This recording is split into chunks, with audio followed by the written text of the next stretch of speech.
We need to adjust your compensation to industry standards. 30% less with no bonuses moving forward," Melissa announced, her voice crisp and detached as she straightened the papers in front of her. "It's purely business." Austin nodded beside her, not quite meeting my eyes. "The corporate office has done extensive analysis on administrative compensation. This brings you in line with national averages." I sat across from them in the newly remodeled conference room of Desert Bloom Dental, the practice I'd helped build from the ground up. The walls had recently been repainted from our warm southwestern coral to a sterile gray that matched the new corporate branding. I kept my face carefully neutral, despite the anger bubbling inside me. "I'll need to review the terms carefully," I replied, taking the folder they slid across the table. My voice remained steady, professional, just as it had been during the thousands of patient interactions I'd managed over the past 18 years. "Of course," Melissa said with a thin smile, clearly relieved I hadn't made a scene. "We'll need your decision by Friday." My name is Barbara Green, and until 3 months ago, I was the office manager of the most successful dental practice in Chandler, Arizona. For nearly 2 decades, I'd worked alongside Dr. Franklin Hughes, building Desert Bloom Dental from a struggling 2-chair operation into a thriving practice with 6 treatment rooms and over 3,000 loyal patients. When Dr. Hughes announced his retirement last year, the staff had been nervous but hopeful. He assured us the corporate group buying the practice, Southwest Dental Partners, understood the value of our patient-centered approach. "They're keeping the entire team intact," he had promised. "They recognize what makes us special." What Dr. Hughes hadn't understood was that corporate dentistry operates differently. Numbers matter more than names. Efficiency trumps relationships. And apparently, a dedicated office manager with 18 years of experience could be reduced to a line item on a spreadsheet. As I walked back to my office, I noticed Jessica, our newest hygienist, looking worried as she prepared her station for the next patient. "Everything okay?" she asked quietly. I nodded. Just some administrative changes being discussed. I wasn't ready to share the news yet, not until I'd processed it myself. Back at my desk, I opened my drawer and pulled out the business card I'd received 2 weeks earlier at the regional dental conference. Dr. Nathan Fuller had approached me during the lunch break, expressing admiration for how Desert Bloom operated. "If you ever consider making a change," he had said, "I'd love to discuss some ideas with you." At the time, I'd politely tucked the card away. Now, I picked up my phone and dialed the number. I've never considered myself irreplaceable. After all, in healthcare administration, the goal is to create systems so efficient that operations continue smoothly regardless of who's managing them. But there's a difference between building reliable systems and building relationships. Systems can be replicated. Relationships take years. Dr. Hughes understood this. From the day he hired me, when I was a 32-year-old single mother with administrative experience but no dental background, he recognized something in me that went beyond my resume. "Barbara," he'd said during my interview, "I can teach anyone about dental procedures and insurance codes. What I can't teach is how to genuinely care about people." Over the years, I'd become more than an office manager. I was the face patients saw when they walked in, the voice that called to check on them after difficult procedures, the person who remembered their children's names and college graduations. I knew which patients needed extra time in the schedule, which ones required billing flexibility during hard times, and which ones would drive across town for their favorite hygienist. When elderly patients couldn't drive, I organized transportation. When families struggled financially, I found ways to work with insurance companies to maximize their benefits. When frightened children came in, I had special toys waiting and knew exactly which approach would calm their fears. My desk drawer contained 18 years of thank you cards, not addressed to Desert Bloom Dental, but to me personally. Austin and Melissa had been running Desert Bloom for 3 months now. They'd arrived with spreadsheets and corporate manuals, introducing efficiency protocols and patient processing improvements. Dr. Hughes had barely cleared out his office before they replaced our comfortable waiting room furniture with sleek, identical chairs that matched their corporate branding. The staff tried to adapt. I tried to explain our community's unique needs. Our Thursday evening hours are essential for our working families, I told them, when they suggested cutting those appointments. And Mrs. Wilson always brings homemade cookies for the staff on Fridays. It's been her tradition for 12 years. We appreciate your input, Austin would say, before proceeding with whatever change their corporate template dictated. I began noticing the subtle shifts in patient responses, the confused looks when they were rushed through check-in, the disappointed sighs when told certain services were no longer offered, the hesitation when asked to prepay for treatments. "Has Dr. Hughes actually retired?" Mrs. Peterson had whispered to me last week. "This doesn't feel like the same place anymore." I had smiled and assured her we were still committed to excellent care, but walking back to my office after my compensation meeting with Austin and Melissa, I wondered if that was still true. And more importantly, if I could still be part of it. "They want to cut my salary by 30%, I explained to Dr. Fuller 3 hours later. We sat in a quiet corner of Wildflower Bread Company, away from the lunch crowd.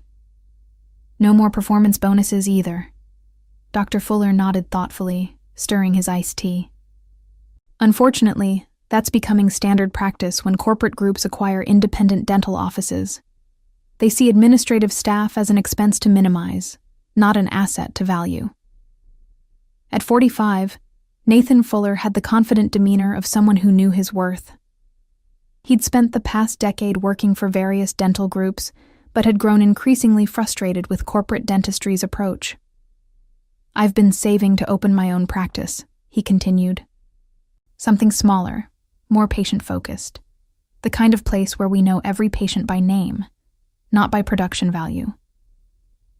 "That sounds like what Desert Bloom used to be," I said, unable to keep the wistfulness from my voice. "Exactly. And that's why I wanted to talk with you."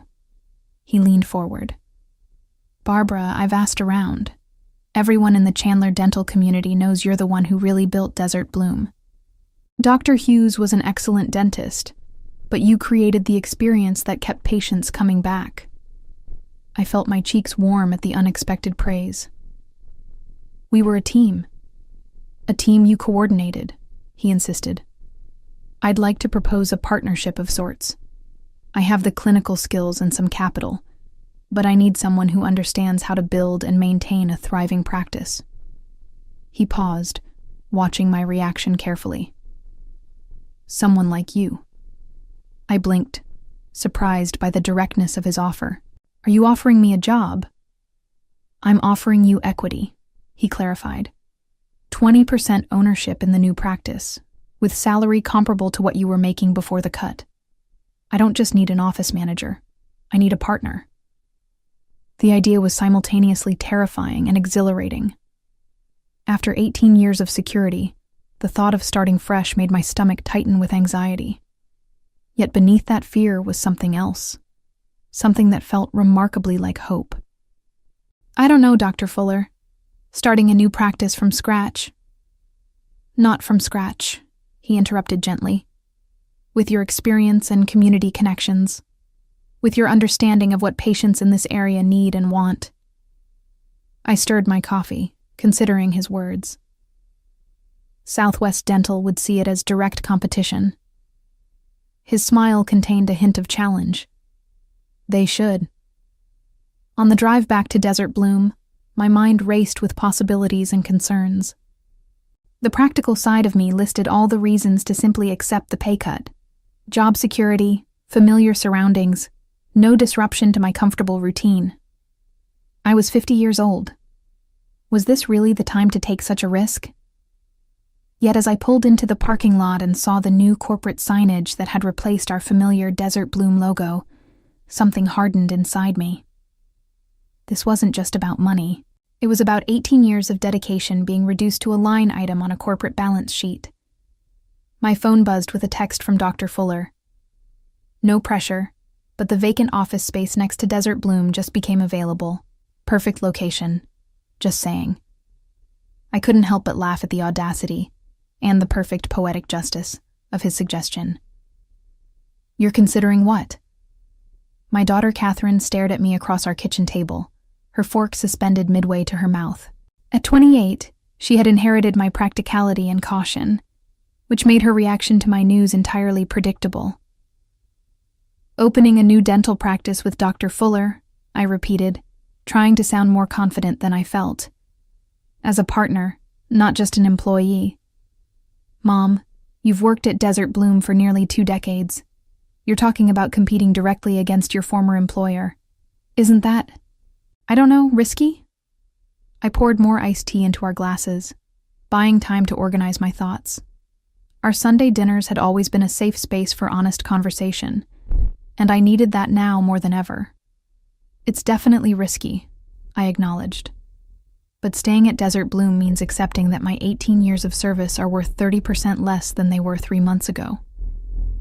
Catherine's expression softened. "I get that it's insulting. But starting a business at 50, next door to your current workplace, that seems extreme, even for you." I smiled wryly. "Even for predictable, play-it-safe Barbara?" "You know what I mean." She reached across the table and squeezed my hand. "I just don't want to see you get hurt, professionally or financially."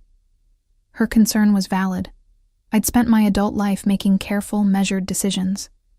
After her father left when she was 6, I'd prioritized stability above all else. Our modest home was nearly paid off. My retirement account was growing steadily. I'd established a comfortable, if not exciting, life. "I've been doing some research," I said, pulling a folder from the sideboard drawer. "Dr. Fuller has excellent credentials and a solid reputation. The location is perfect. Patients wouldn't even have to change their driving route, and I've run the numbers." I opened the folder to reveal spreadsheets I'd spent the weekend creating. Even with conservative estimates for patient transfer, we could be profitable within 9 months. Catherine raised an eyebrow, impressed despite herself. "You've really thought this through." "I have," I admitted, "but there's something else." I took a deep breath. "This isn't just about money, Catherine. It's about standing up for myself, for the first time in a very long time." The following morning, I requested a meeting with Austin and Melissa. They seemed surprised by my calm demeanor as I settled into a chair across from them. "I've reviewed your compensation adjustment proposal," I began, using their corporate terminology. "Unfortunately, I won't be accepting the new terms." Austin's relief was visible. "I'm glad you're being reasonable, Barbara. The transition will be much smoother with your cooperation." "I think you misunderstand," I interrupted gently. "I'm not accepting the terms because I'm resigning." The stunned silence that followed gave me a small, satisfying glimpse of what was to come. "Resigning?" Melissa recovered first. "Where would you go? You've been here your entire career." "I'll be helping establish a new dental practice," I replied simply. Austin's expression darkened. "Barbara, I remind you that your employment contract includes a non-compete clause." I smiled, feeling oddly liberated. I reviewed that with an attorney yesterday. The clause was in Dr. Hughes's original contract, but the terms weren't transferred properly when Southwest Dental took over. It's unenforceable. This wasn't entirely accurate. There was some legal gray area, but the momentary panic on their faces was worth the small deception. "You can't seriously be considering competing against us," Melissa said. "After everything this practice has done for you." "Everything this practice has done for me," I repeated, my voice finally betraying a hint of the anger I'd been suppressing. "I built this practice. I'm not competing against Desert Bloom. I'm reclaiming what I helped create."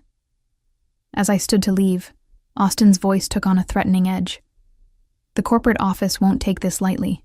They have resources you can't imagine." I paused at the door. "And I have relationships you can't replace." The next 3 weeks passed in a whirlwind of activity. I worked my notice period at Desert Bloom with scrupulous professionalism, training my replacement, a nervous 24-year-old named Jennifer with a business degree but no dental experience, while simultaneously helping Dr. Fuller secure the lease on the adjacent office space. The irony wasn't lost on me. During the day, I maintained Desert Bloom's scheduling system and patient records. In the evenings, I designed a competing system for what would become Sunridge Family Dental. "Do you think they suspect anything?" Dr. Fuller asked one night as we reviewed floor plans for the new space. "They know I'm leaving to work with another dental practice," I replied. "They just don't know where yet." He grinned. "The location is going to be quite a shock." "It's a practical business decision," I said, echoing the corporate language Austin and Melissa had used so often. "The demographic analysis supports it." In truth, the proximity was both practical and personal. Practical because it would make the transition seamless for patients who decided to follow me. Personal because, yes, I wanted Austin and Melissa to see exactly what they had discarded. My final day at Desert Bloom arrived with little fanfare. Austin and Melissa had grown increasingly cold as my departure approached, minimizing their interactions with me. The staff, sensing the tension, had organized a small farewell gathering during lunch. "We'll miss you, Barbara," Jessica said, handing me a card signed by everyone. "It won't be the same without you." I hugged her tightly. "I'll miss all of you too." I hesitated, then added carefully, "If any of you ever need anything, I'm not going far." Later, as I packed the personal items from my desk, Melissa appeared in my doorway. "Barbara, I hope you understand this was never personal," she said, attempting a conciliatory tone. "The compensation adjustments were based on corporate guidelines." I looked up from the box of family photos and thank you cards I'd accumulated over 18 years. "That's the problem, Melissa. Dentistry is inherently personal. These aren't just patient files. They're people who've trusted us with their health, their fears, and their families for years." She sighed. "The dental landscape is changing. Small practices can't compete with corporate efficiency and purchasing power. Whatever you're planning, it won't work." I closed the box and stood. "Perhaps. But I'm not trying to compete with corporate dentistry. I'm simply offering an alternative." As I carried my belongings to my car, I spotted Mrs. Wilson, the 82-year-old patient who faithfully brought cookies every Friday, struggling with the new automatic doors that had replaced our manual ones. "Let me help you," I said, setting down my box to assist her. "Oh, Barbara, thank goodness," she said, patting my arm gratefully. "Everything's changing so quickly around here. First those uncomfortable new chairs, then that complicated check-in computer." She lowered her voice. "And they told me they're discontinuing the emergency senior appointments. What am I supposed to do if my bridge comes loose on a weekend?" I helped her inside, feeling a fresh surge of determination. "Actually, Mrs. Wilson, I'm making some changes myself. May I call you next week to tell you about them?" That evening, I drove by what would soon be Sunridge Family Dental. The space was still empty, awaiting construction, but the "coming soon" sign had been installed that afternoon. From the parking lot, it was clearly visible from Desert Bloom's front windows. My phone buzzed with a text from Catherine. "Just drove by the future office. Bold move, Mom. I'm proud of you." For the first time since Austin and Melissa had announced my compensation adjustment, I felt completely certain I was doing the right thing, not just for my career or my finances, but for my self-respect. The real work was just beginning. The transformation of the empty storefront into Sunridge Family Dental happened with surprising speed. Dr. Fuller had secured a business loan based on his excellent credit and my detailed business plan, allowing us to create exactly the kind of practice we envisioned. While the physical construction progressed, I focused on building our team. My first call was to Jessica, the hygienist who had seemed most disappointed by the corporate changes at Desert Bloom. "I can't offer corporate benefits yet," I told her honestly over coffee. "But I can promise you'll have time to actually talk with your patients, not just clean their teeth." "You had me at actually talk with patients," she replied, smiling. "The new schedule at Desert Bloom allows 15 minutes for scaling and polishing. 15 minutes. It's impossible." Within 2 weeks, I'd recruited Jessica and 2 other staff members from Desert Bloom. I tried not to feel guilty about it.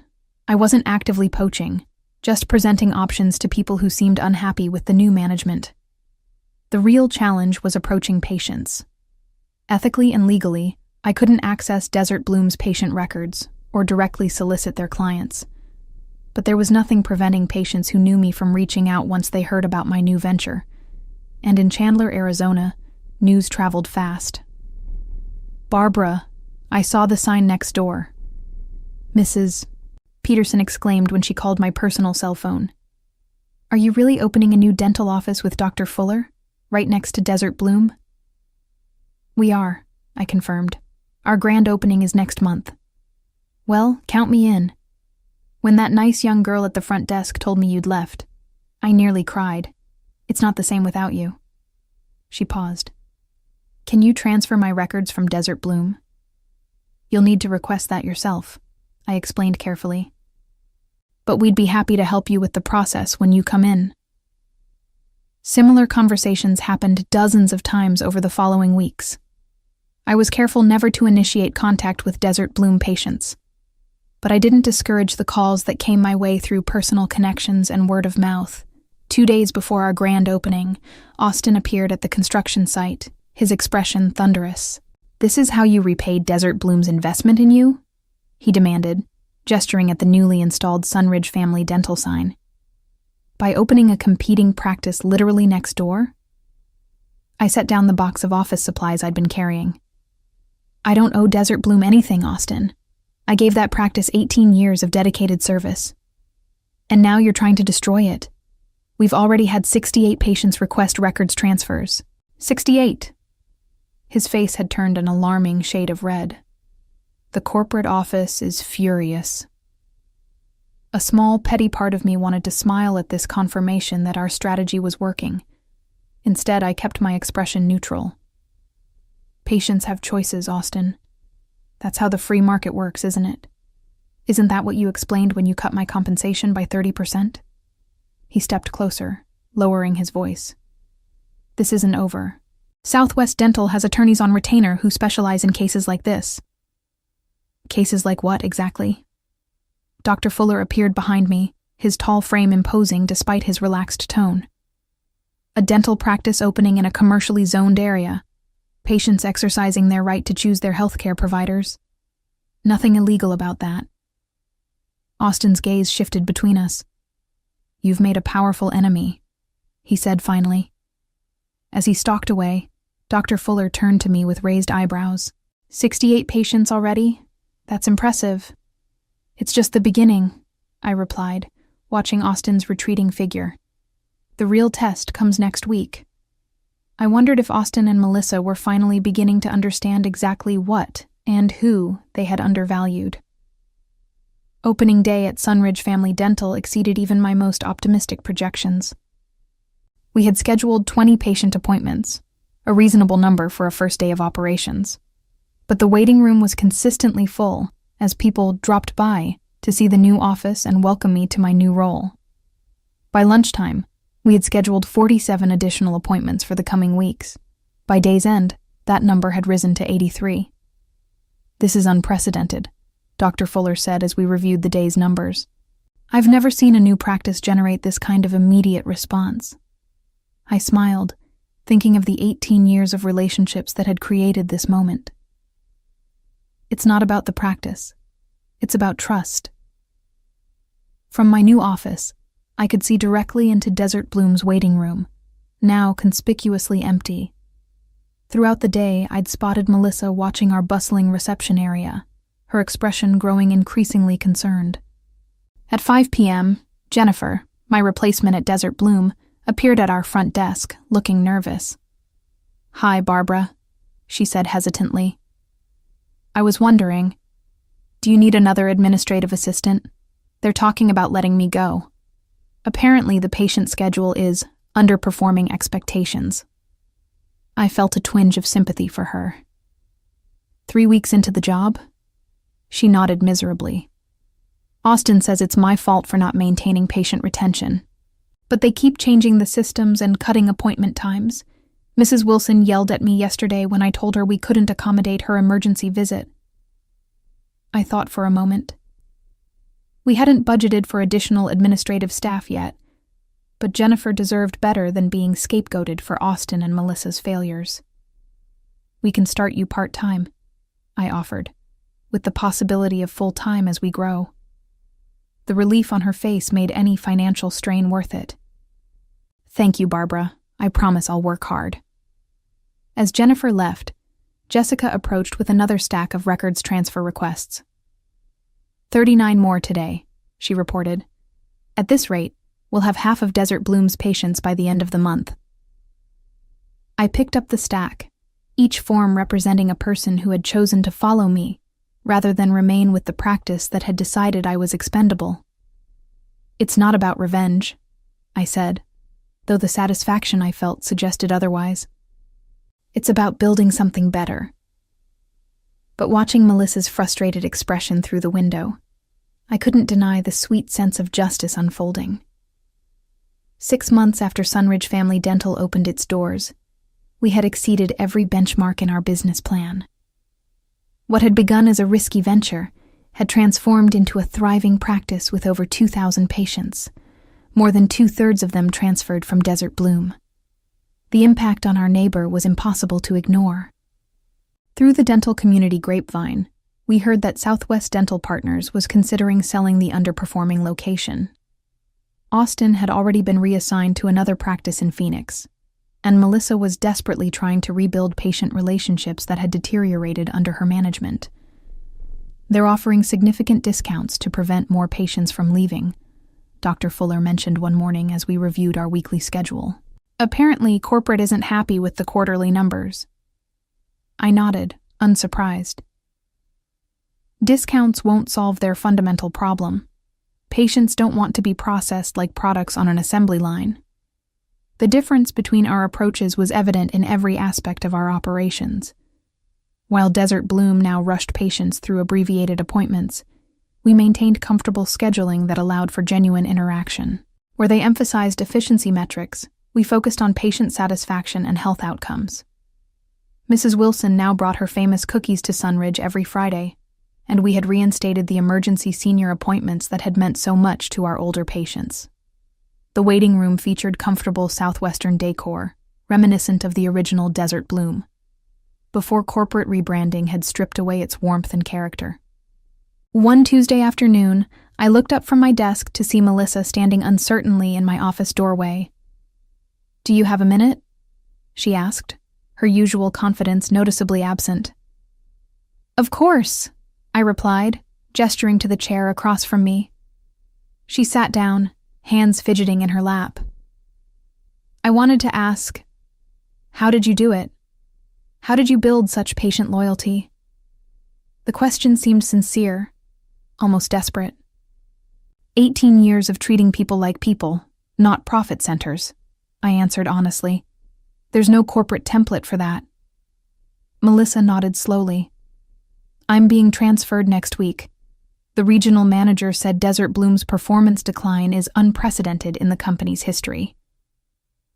I could have responded with satisfaction or smugness, but seeing her genuine distress, I felt an unexpected pang of empathy. "I'm sorry it didn't work out." "Don't be," she said, rising to leave. "You proved your point. I just wish we had recognized your value before it was too late." As she walked away, I realized that the victory I'd been savoring wasn't about seeing Desert Bloom struggle. It was about creating a practice where both patients and staff could thrive. The revenge I'd sought had transformed into something more meaningful: validation. Over dinner that night, Catherine studied me with curious eyes. "You seem different, Mom. Happier." I considered this as I refilled our water glasses. "I am. For years I defined myself by my loyalty to Desert Bloom. When that wasn't valued, I thought I'd lost part of my identity." I smiled, feeling the truth of my next words. But it turns out I didn't lose anything. I found something better, my own voice. Catherine raised her glass in a toast. "To finding your voice at 50. I clinked my glass against hers, thinking about the journey of the past year, from longtime employee to business owner, from taking directions to making decisions. to new beginnings at any age. Looking back at the path that had led me here, I realized that Austin and Melissa's attempt to diminish my worth had actually revealed my true value, not just to Desert Bloom, but to myself. Their business decision had become my personal awakening, and for that, I was strangely grateful. The 30% pay cut they'd tried to impose had led to a 100% transformation in how I valued my own contributions. In the end, their purely business decision had taught me the most personal lesson of all. Sometimes the greatest revenge isn't getting even, it's moving forward.